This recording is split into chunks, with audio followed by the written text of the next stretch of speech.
To make a rock solid will. आपकी property आपके बाद कैसे डिस्ट्रीब्यूट करी जाएगी, उसका डिसीजन एक आदमी अपनी ग्रेव से लेता है। एक इंसान का डिजायर और plans for what to do with the property they have accumulated over the course of their lives are expressed in their will. A person's current intent towards his or her successor is expressed in a will. इस will को register करता है the testator या फिर वो इंसान जो will को एग्जीक्यूट कर रहा है। It is advisable that a testator register his will under the Indian Registration Act, since doing so dispels any questions about the will's validity. Getting the will recorded is all that is necessary to eliminate all potential confusion and obstacles. Registered होने के बाद भी will को court में contest किया जा सकता है। The simple fact that a will has been registered won't be enough on its own to dispel any questions about it. The last testament may not be a registered will.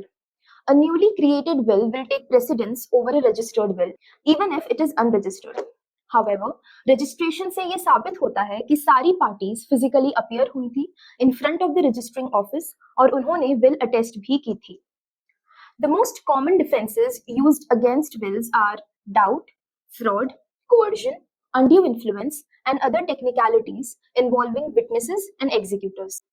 तो कोई भी will certain होनी चाहिए in terms of its purposes, as far as it is practical, it is explicitly specify the property to be bequeathed and beneficiaries का वो नाम बता दे to whom the property will pass after the testator's death in order for will to remain unchallengeable.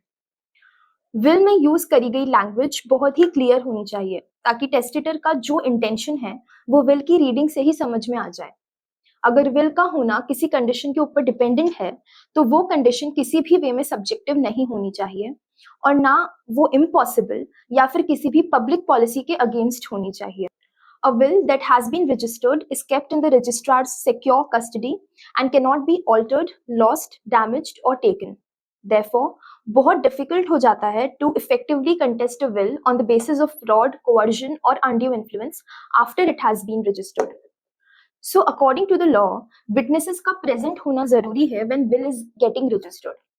On technical grounds, such as the beneficiaries serving as witnesses to the will, a will may occasionally be contested.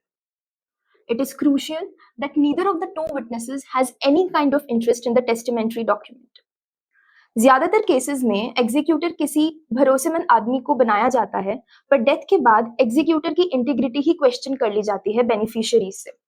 इसीलिए advisable है कि multiple beneficiaries हों और एक professional agency को appoint किया जाए as an executor of the will. हमेशा अपने परसेंटेज के एसेट्स एक प्रॉपर्टी में क्लैरिफाई करें और अपनी विल को उसी पोर्शन तक लिमिट करें, वरना it can lead to challenge of the will. हमेशा एक क्लॉज डालें उन एसेट्स के लिए जो विल बनाने के बाद आप एक्वायर करेंगे। अपने अटेस्टिंग विटनेसेस को अनरिलेटेड और यंगर चूज करें और उनसे एफिडेविट भी साइन करवाएं। It's suggested because they have a sharp and clear mind.